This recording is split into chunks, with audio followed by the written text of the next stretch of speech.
زيتونة رمضان فرصة في الشهر الكريم ده تقعدي وتهمدي في بيتك معززة مكرمة، بدل المرمطة اللي انتي مرمطاها لنفسك تحت بيته شوية، تحت شغله، تسألي عليه صحابه، تروحي تقعدي في الأماكن اللي انتوا كنتوا بتقعدوا فيها.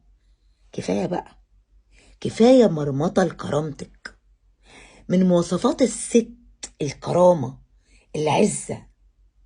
لو هو بيخاف عليكي وبيحترمك مش هيسيبك تتمرمطي المرمطة دي، هيبقى راجل ويقعد معاكي يقولك أنا مش قادر أكمل. ولو هو عمل كده وانتي بتعملي اللي انتي بتعمليه ده، يبقى انتي اللي عندك مشكلة كبيرة ولازم توقفيها.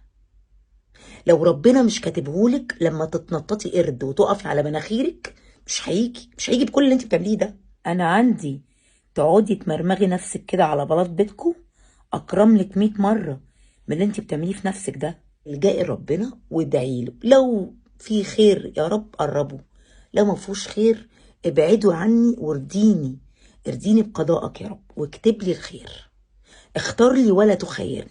وكفايه حرق بنزين، يعني البنزين غلي، راحه جايه راحه جايه ولا المواصلات. اسمعي مني يا برنسيسة الجميلات، انتي اكبر من كده.